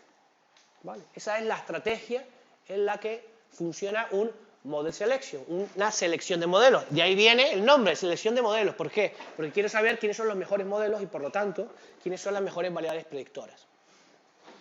En cierta manera, esta estrategia se parece mucho a lo que hicimos ayer con la regresión múltiple. ¿Se acuerdan? Que utilizábamos, ¿cómo se llamaba la función que utilizamos? Step. ¿Se acuerdan?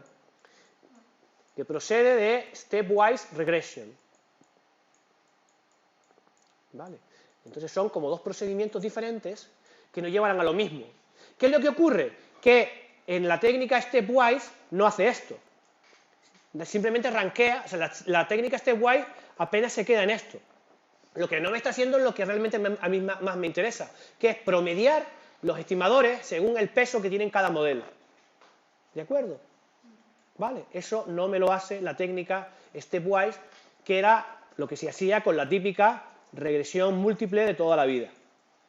La típica regresión múltiple de toda la vida. ¿Ok, McKay?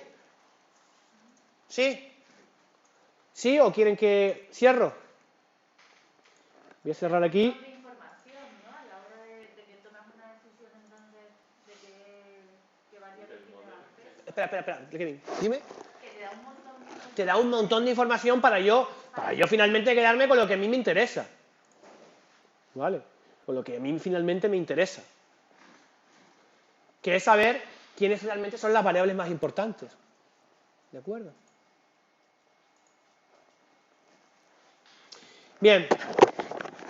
Vamos a ir, con esto acabamos la parte de Model Selection, ¿vale? La parte de Model Selection. ¿Por qué me pone esto aquí así?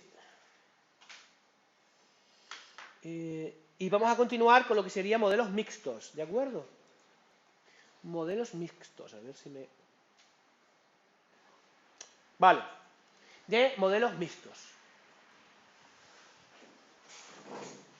Bien, ¿qué es un modelo mixto?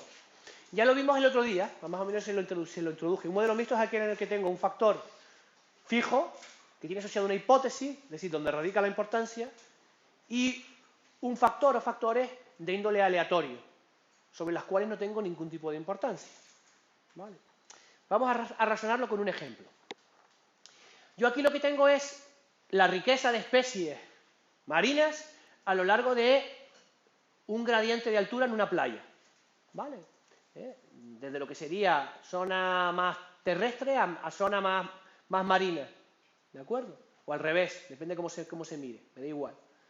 ¿De acuerdo? Y esto lo tengo hecho en varias playas. ¿De acuerdo? Este perfil de riqueza o de abundancia, me da exactamente igual, lo tengo hecho en varias playas. En ese caso, ¿dónde radica mi objetivo, mi propósito, mi hipótesis? En saber si la altura de marea influye en la riqueza de especies.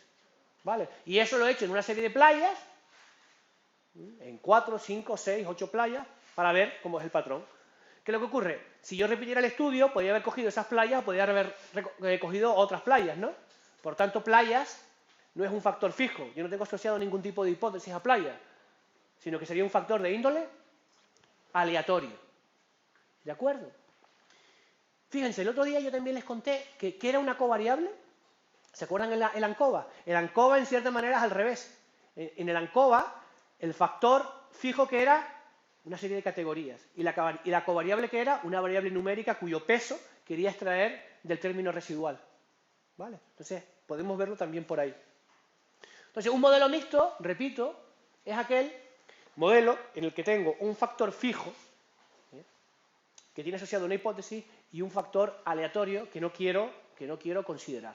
¿De acuerdo? Entonces, ¿qué es lo que ocurre? Que cuando yo modelizo, por ejemplo, el efecto de la riqueza frente a la altura de marea, yo lo puedo hacer de diferentes formas. Yo podría buscar una respuesta global, esto sería una respuesta global, ajustando solamente una línea a toda mi nube de datos, independientemente de la playa de la que proceda. ¿Ok? ¿De acuerdo? O podría, por ejemplo, hacer un ajuste lineal con la misma pendiente, pero con diferente intercepto para cada playa. Es decir, estos puntos se van a ajustar, me van a representar la riqueza de especies de cada playa. Entonces le voy a forzar a que todas estas rectas tengan la misma pendiente, pero el intercepto sea diferente.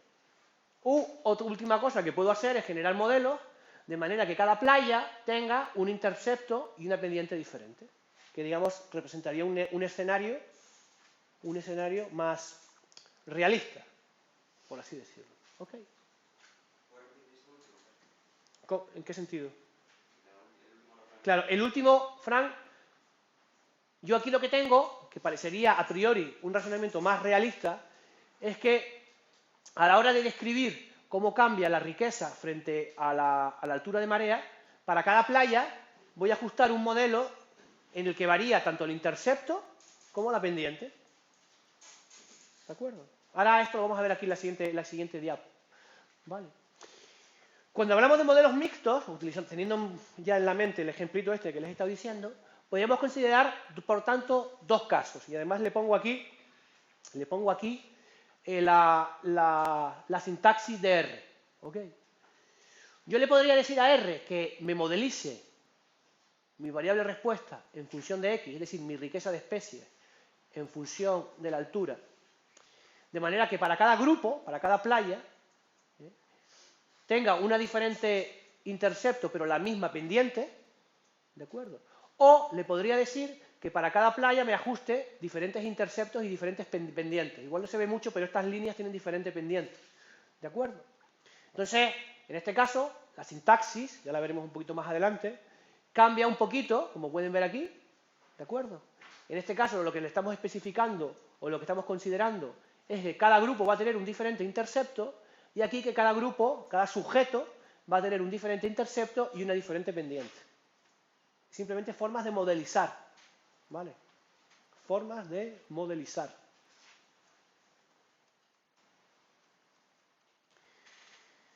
Claro, yo podría aplicar un modelo mixto también, ¿de acuerdo? En el caso anterior, en este caso, por ejemplo, que yo les mostraba aquí, yo lo que tengo aquí es una variable continua, ¿vale? Es fácil de ver.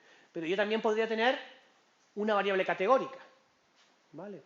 Fíjense que aquí tendría tres niveles, en esta gráfica tendría tres niveles, un primer nivel, que sería aquí, un segundo nivel, que vendría aquí, y otro tercer nivel, que me encuentro por aquí, ¿de acuerdo? Y tengo que este factor fijo, ¿de acuerdo?, que tiene tres niveles, puede cambiar de un tipo de sujeto o de un tipo de caso a otro. En este caso, ajustando unas rectas que varían tanto en su intercepto como en su pendiente, porque esta pendiente es mayor que esta. ¿De acuerdo? Entonces, fíjense, ¿por qué les digo esto? Les voy a introducir dos conceptos que creo que son importantes.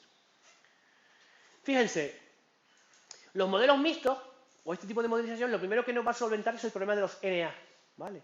Si yo tengo muchos valores perdidos, aquí, ¿qué es lo que ocurría? Que ANOVA, por ejemplo, nos daba problemas. Si yo pierdo aquí puntos, la recta se va a poder continuar ajustando de manera adecuada. ¿De acuerdo? El primer problema que estoy solventando. ¿Okay?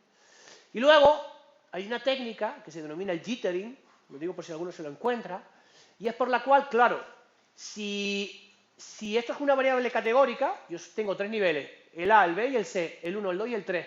Y ustedes me pueden preguntar, ¿y estos puntos por qué no estarían todos siguiendo la misma vertical? ¿Verdad que tendrían que seguir la misma vertical?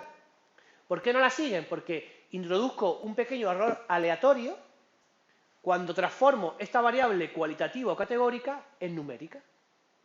A ese fenómeno se denomina jittering, ¿vale? Y hoy en día cada vez la emplea más la gente. Al fin y al cabo, se hace para numerizar todo, ¿vale? para de alguna manera transformar categorías cualitativas, categóricas, en algo que es más numérico. A ese fenómeno se le denomina jittering y se utiliza tanto a la hora de modelizar como a la hora de graficar. O sea que si alguna vez se lo encuentran, que sepan que de ahí viene el nombre. Kevin, ¿me vas a preguntar algo? No, o sea, bueno, el jittering entonces es cuando tú pasas de una variable categórica a una variable... No, el jittering es cuando... Déjame un boli aquí, déjame el boli ese. Es decir, si yo fuera purista... Déjame el borrador porque si no...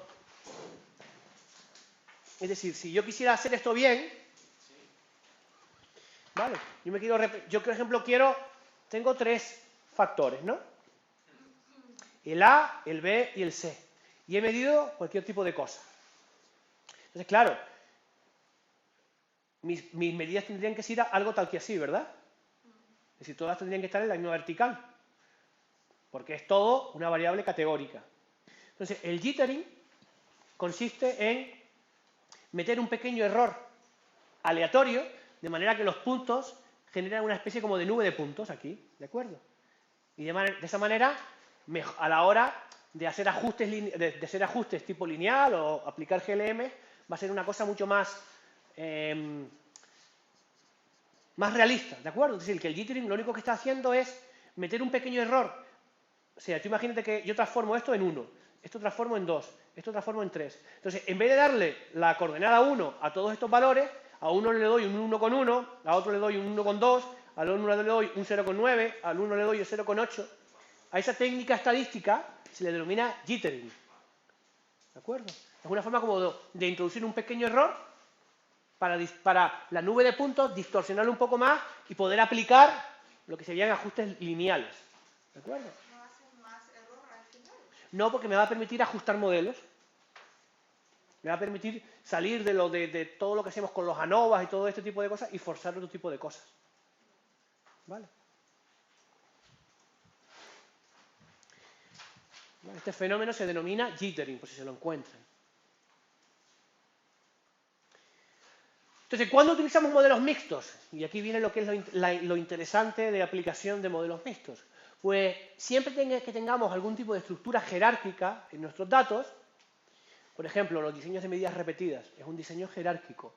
Series temporales, son diseños jerárquicos. ¿Por qué? Porque no hay independencia. Si yo tengo un tanque y en ese tanque tengo una serie de bichos y voy haciendo siempre las mismas medidas, hay ahí una estructura jerárquica. ¿Por qué? Porque lo que yo mido a T3 depende de lo que ha ocurrido en T2. Es decir, que no hay una independencia de tiempo a tiempo. Y eso lo que genera son precisamente estructuras con una fuerte conexión espaciotemporal. Es decir, violan una de las asunciones fundamentales de aplicar las técnicas lineales que son la independencia. ¿De acuerdo? Entonces, cuando tengo diseños de medidas repetidas, series temporales, diseños que están anidados o estructurados de manera espacial por bloques aleatorizados, para todo eso tendré que utilizar una aproximación de modelos mixtos. ¿De acuerdo? De manera que el modelo mixto lo que va a hacer va a descomponer la varianza, la variabilidad de mi variable respuesta en aquella que se debe a los factores fijos y aquella que se debe a los factores aleatorios.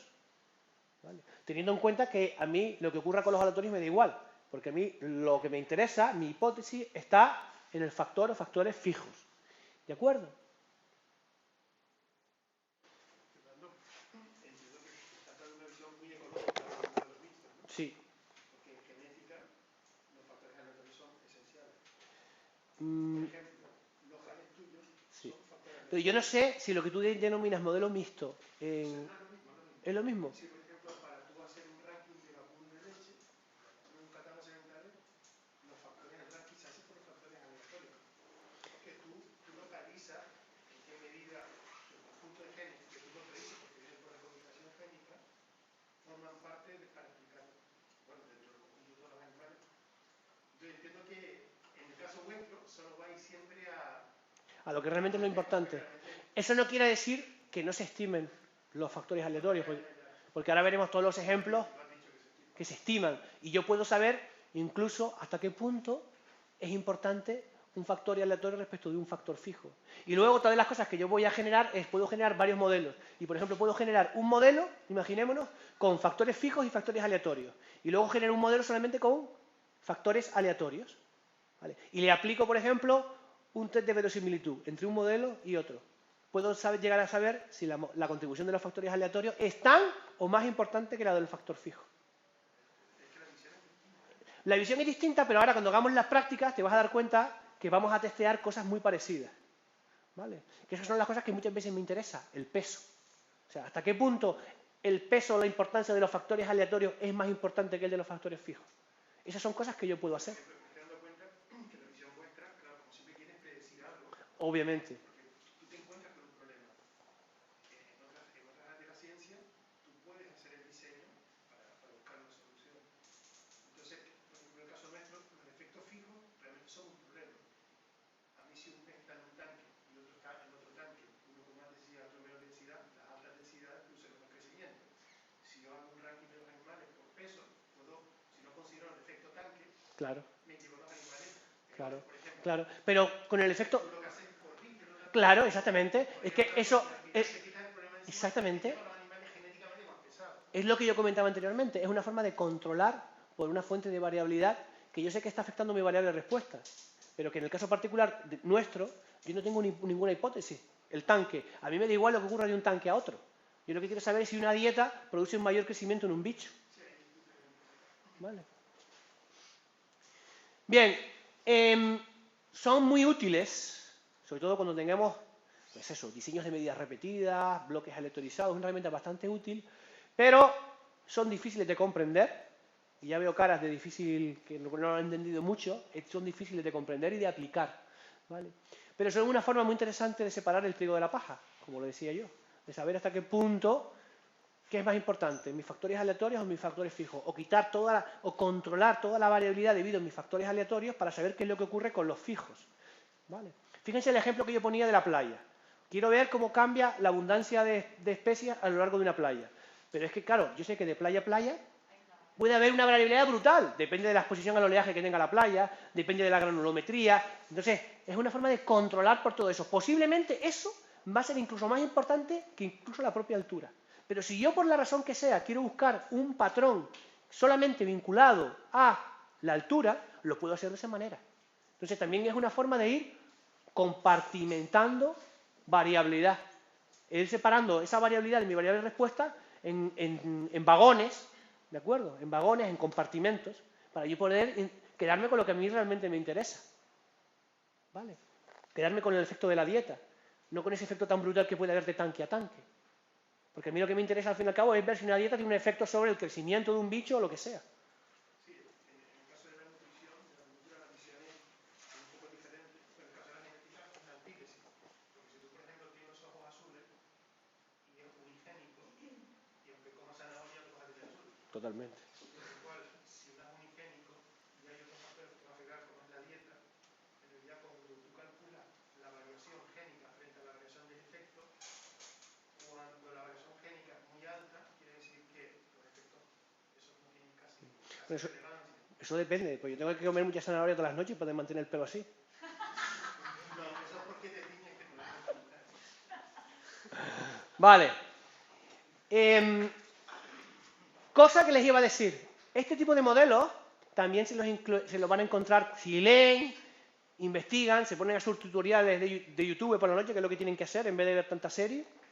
Se lo encontrarán como multilevel, ¿vale? Multinivel, ¿vale? Porque se establecen como jerarquías. Y también hierarchical modeling, que es eso, un modelado jerárquico, por así decirlo. ¿Quiénes son todas esas jerarquías? Las playas, ¿vale? Los tanques, los tiempos, todo eso son jerarquías.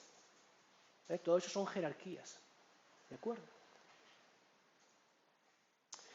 Entonces, ya les he dicho que modelos mixtos son importantes cuando tenemos, sobre todo, en el caso de estudios ambientales, ecológicos, una fuerte dependencia espaciotemporal.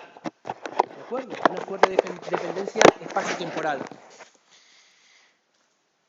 En este caso, por ejemplo, vamos a primero empezar aquí, ¿ok? Yo tengo una serie de tanques en los que aplico una serie de tratamientos y yo sé que lo que ocurre en un tanque ¿ok? Puede afectar a la siguiente medida que yo voy a hacer en el mismo tanque. Y eso va a afectar, o sea, imagínense que yo tengo una serie de bichos aquí, uno se me pone enfermo, ¿vale? Eso va a condicionar la siguiente medida que yo voy a hacer. Y eso va a condicionar la siguiente medida que yo voy a hacer. ¿De acuerdo? Entonces, como no hay una independencia temporal, yo voy a tener que utilizar un modelo mixto. Si quiero conocer el efecto de esos tratamientos, verde, rosa o azul, sobre la variable que esté midiendo. ¿Ok? Y algo parecido ocurriría con las diferencias espaciales. Estos son, por ejemplo, 3 tratamientos que yo aplico en una playa. Estos son otros los mismos 3 tratamientos en otra playa. ¿Qué luego ocurre? Que yo sé que cada playa es de su padre y de su madre, tiene unas propias circunstancias, un propio contexto ambiental, que puede afectar muy intensamente el efecto que puede tener verde, violeta o azul sobre mi variable de respuesta. ¿Vale? Entonces, una forma de controlar, de compartimentar la variabilidad es, en este caso, ser un modelo mixto. ¿Ok? Es un poco complicado de ver, pero luego vamos a ver que cuando hagamos la práctica va a ser más fácil. ¿Y si combinas los dos? Totalmente. Puedes combinar los dos. Una dependencia de espacio. Totalmente. Tú puedes tener 2, 3, 4 factores aleatorios. Ahora, cuidado que ahí se te complica la película bastante a la hora de interpretarlo. Se complica bastante.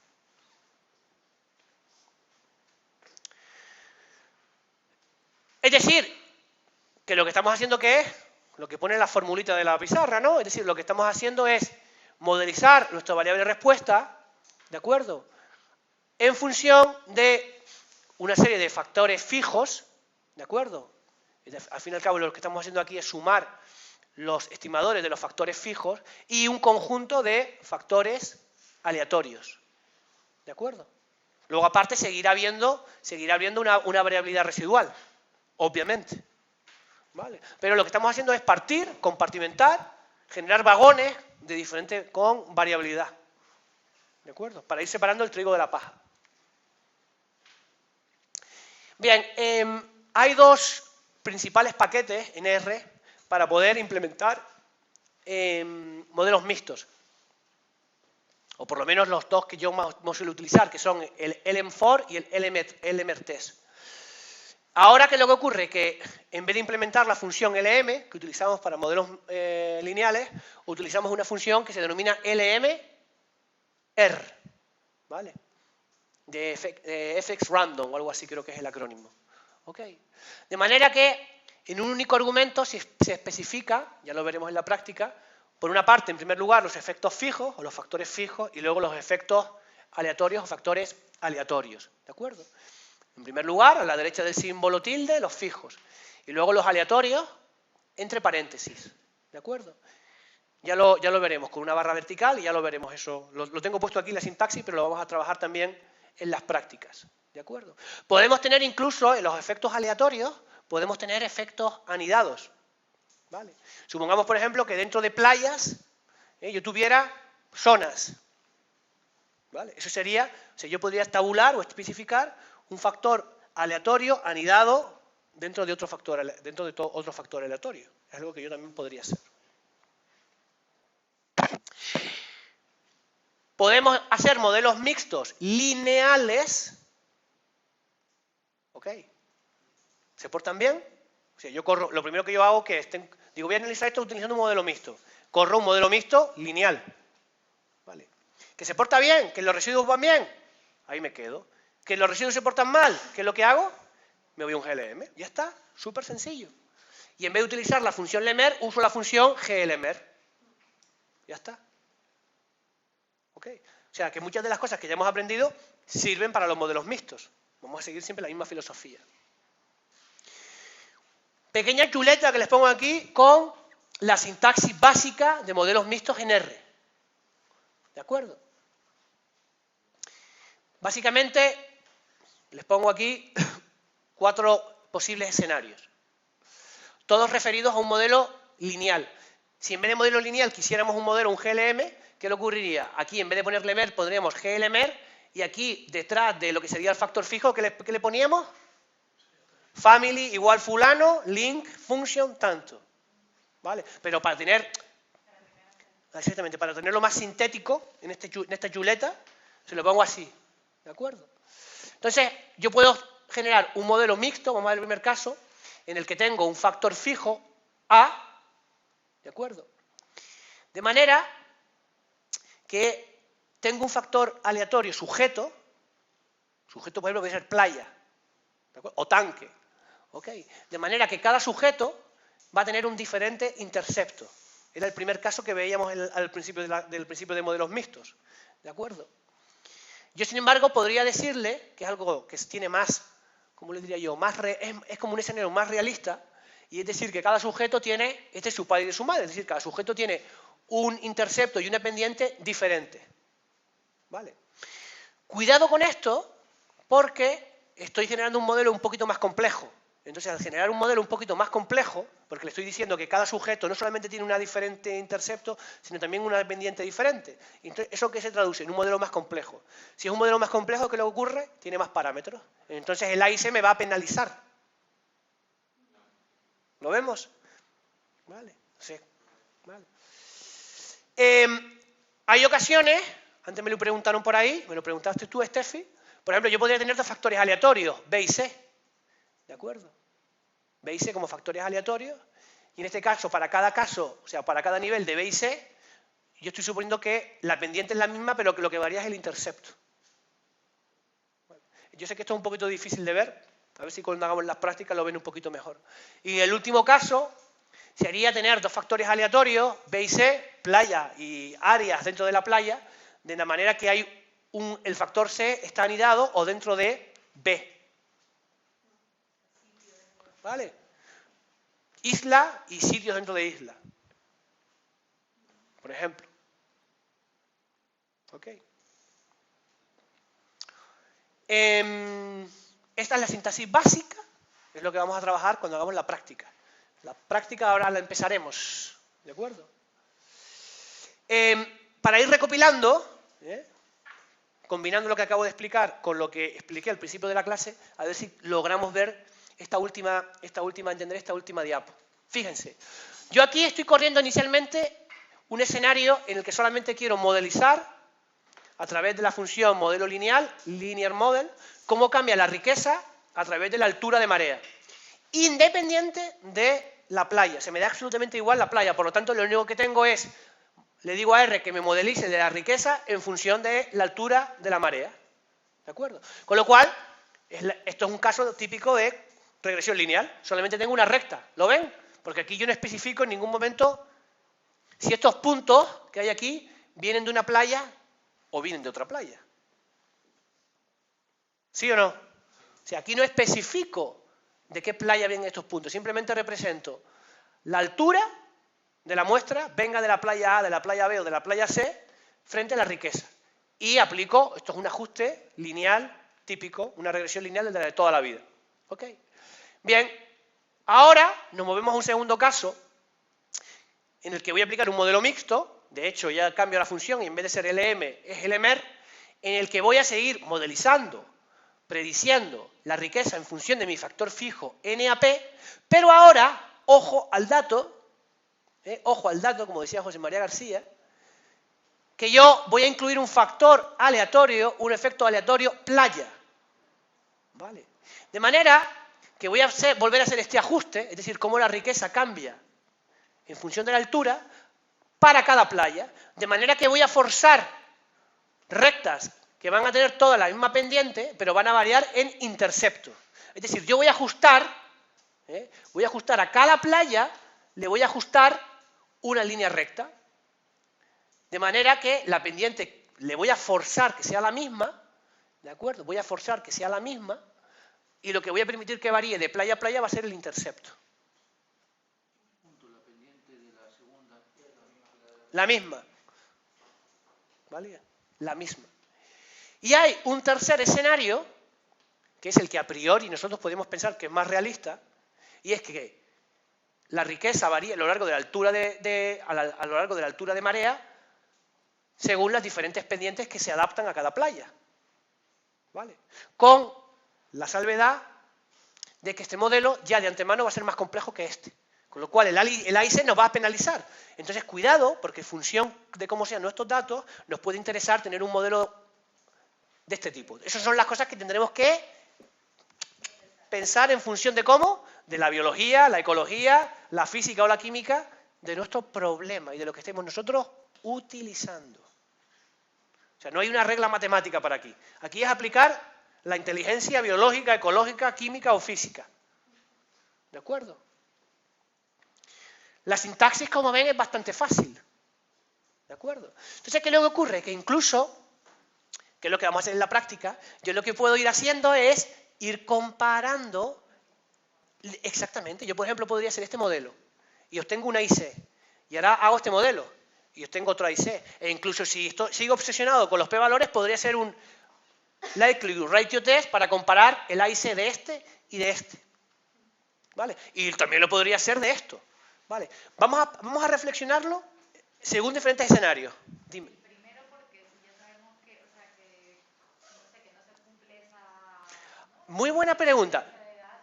Vamos a ver, Adri. Imaginémonos que yo corro los dos modelos y este modelo me sale que es súper bueno en comparación de este modelo. ¿Qué me está diciendo?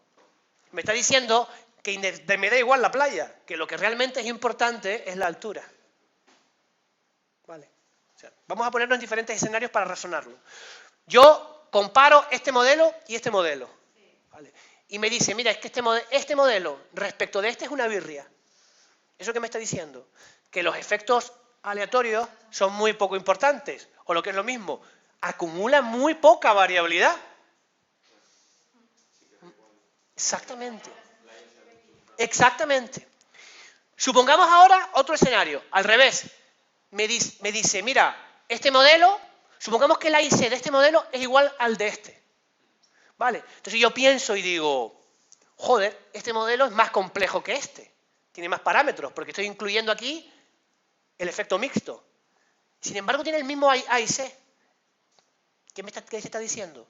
Que, oye, a pesar de que parece que hay un efecto de la altura de marea, la playa también es importante. Claro, y ahí es donde ya tú dices, vale, pues para mí la playa lo considero un factor bastante importante por lo que... Y ahí ya puedo empezar a separar el trigo de la paja. ¿De acuerdo? Puedo empezar a separar el trigo de la paja. O por lo menos ir viendo la importancia relativa que tiene uno y otro. Ya no les digo nada cuando nos salga todo la estadística en el programa. Ahí vamos a tener numéricamente muchas de estas cosas que estamos hablando. ¿Vale? O sea, yo aquí me puedo poner a jugar, fíjense. Yo podría generar un modelo nulo donde tuviera aquí riqueza versus 1. Puedo comparar uno y otro. Pero es que podría ser lo mismo aquí. Y simplemente, en vez de tener, me aniquilo NAP y podría tener un modelo mixto donde aquí tendría unos interceptos, donde solamente tuviera el intercepto para el factor fijo y solamente tuviera el ¿qué? Los factores aleatorios. Y podría comparar. Es decir, las posibilidades de ir comparando una cosa con otra son brutales. En eso se fundamenta la comparación de modelos. En eso se fundamenta la comparación de modelos. En ir jugando con diferentes modelos para ir separando una cosa con otra. E ir separando el trigo de la paja. ¿Vale? Entonces vamos construyendo modelos. Como vemos, ¿se acuerdan antes de la práctica de GLM multivariante? Lo que estábamos haciendo al fin y al cabo era ir construyendo modelos y lo íbamos comparando unos con otros, íbamos viendo su parsimonia, todo este tipo de cosas. Pues por ahí van los tiros con este tipo de rolletes. Creo que con esto acabamos ya.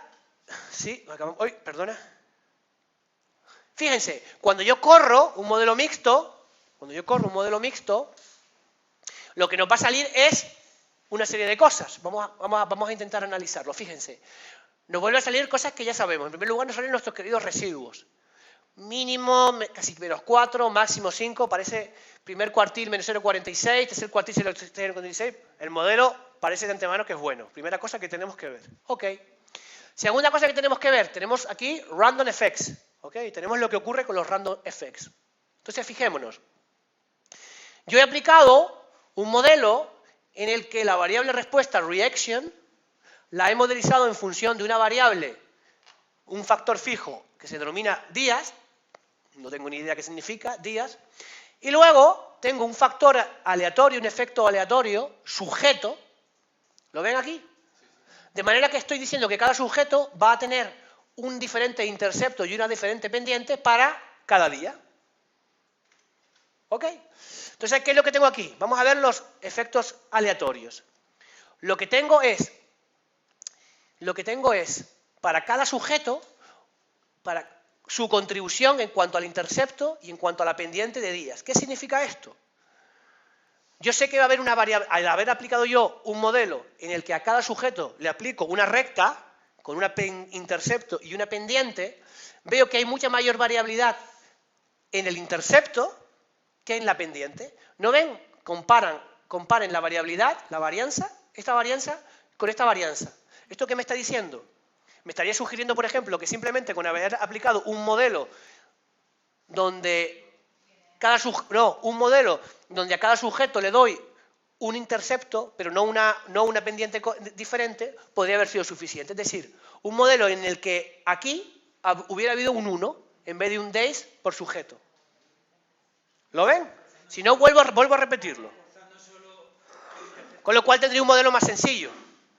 ¿Vale? O sea, que muchas veces, aunque a mí esto, entre nosotros, esto por lo menos en ecología me da igual, pues esto es ruido. Estos son factores aleatorios, son ruido, esto es ruido. Pero voy a intentar analizar y exprimir la información de este ruido. Entonces yo estoy diciendo que cada sujeto, respecto de días, tiene un intercepto y una pendiente diferente. Pero sé que la varianza, ven aquí, variance, la varianza del intercepto, de sujeto a sujeto, es mucho mayor que la de la pendiente. ¿Eso qué me está diciendo? Que hay muchísima variabilidad de sujeto a sujeto en cuanto al intercepto, pero no en cuanto a la pendiente. Con lo cual podría posiblemente haber aplicado un modelo más sencillo. Y la interpretación de los efectos fijos es la de siempre. O sea, no tengo ni más ni menos que el efecto fijo con su estimador, su t-valor, y fíjense que aquí no aparece el p-valor. ¿Vale? ¿Por qué? Porque hay otro paquete de modelos mixtos, que no me acuerdo ahora exactamente el nombre, que no nos genera los p-valores, para evitar esa obsesión que la gente tiene con los p-valores, ¿vale? Yo, sin embargo, el LM4 y el LMTest, que son los dos que hemos utilizado nosotros, como sé que hay mucha gente obsesionada con los p-valores, lo damos. ¿De acuerdo? Fíjense, otra cosita que les iba a decir. Hemos entendido esto, ¿no? Yo, cuando voy haciendo modelos mixtos, al fin y al cabo, que es lo que vamos a hacer en la práctica, o que ya nos hemos puesto a hacer, lo que voy haciendo es comparando modelos, ¿no? Por ejemplo, tengo aquí un primer modelo, que se denomina FIT1, en el que aplico un modelo lineal solamente al factor fijo, es decir, reacción versus día. Y luego tengo un segundo modelo, en el que ya aplico un modelo mixto, ¿ven? LMR, y aquí tengo LM, donde modelizo reacción en función de días, pero aparte tengo el efecto aleatorio, ¿ok? Tengo sujeto, y cada sujeto va a tener un intercepto y una pendiente diferente, porque días está aquí, a la izquierda de la barrita. ¿De acuerdo? Y fíjense que corro los dos modelos, un modelo más sencillo, solamente con días, y un factor fijo, y un modelo un poquito más complejo, donde incluyo días y sujeto. Y aquí lo único que hago, estoy haciendo un test, un log likelihood ratio test, un test de verosimilitud, y puedo llegar a comparar uno con otro. Y como hay gente obsesionada con los p-valores, el p-valor me está diciendo que efectivamente este modelo que tiene un menor A y C, el segundo modelo, es mejor que el primero. Es decir, que el modelo que incorpora el factor aleatorio sujeto es un modelo con una mayor capacidad predictiva que el primer modelo. O lo que es lo mismo, de sujeto a sujeto hay una variabilidad bastante importante. ¿Vale? Y como hay obsesión con los p-valores, pues fíjense que incluso nos da un p-valor, ¿vale? Para decirnos que efectivamente este segundo modelo es mucho mejor que este primer modelo. Entonces podemos ir construyendo todo tipo de modelos. La cantidad de combinaciones que hay es brutal. Ahora, cuando hagamos la práctica, vamos a trabajar con esto precisamente. ¿Fran? ¿Aquí, arriba o abajo?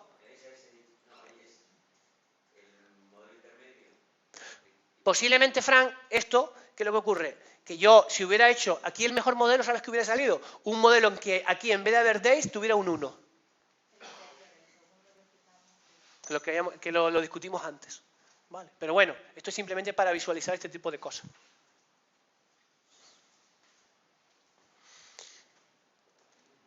Pues hacemos una paradiña y a ver si la damos. No creo que, igual no nos ha dado tiempo a acabar toda la práctica, pero bueno, yo creo que la vamos a dejar bastante bien avanzada.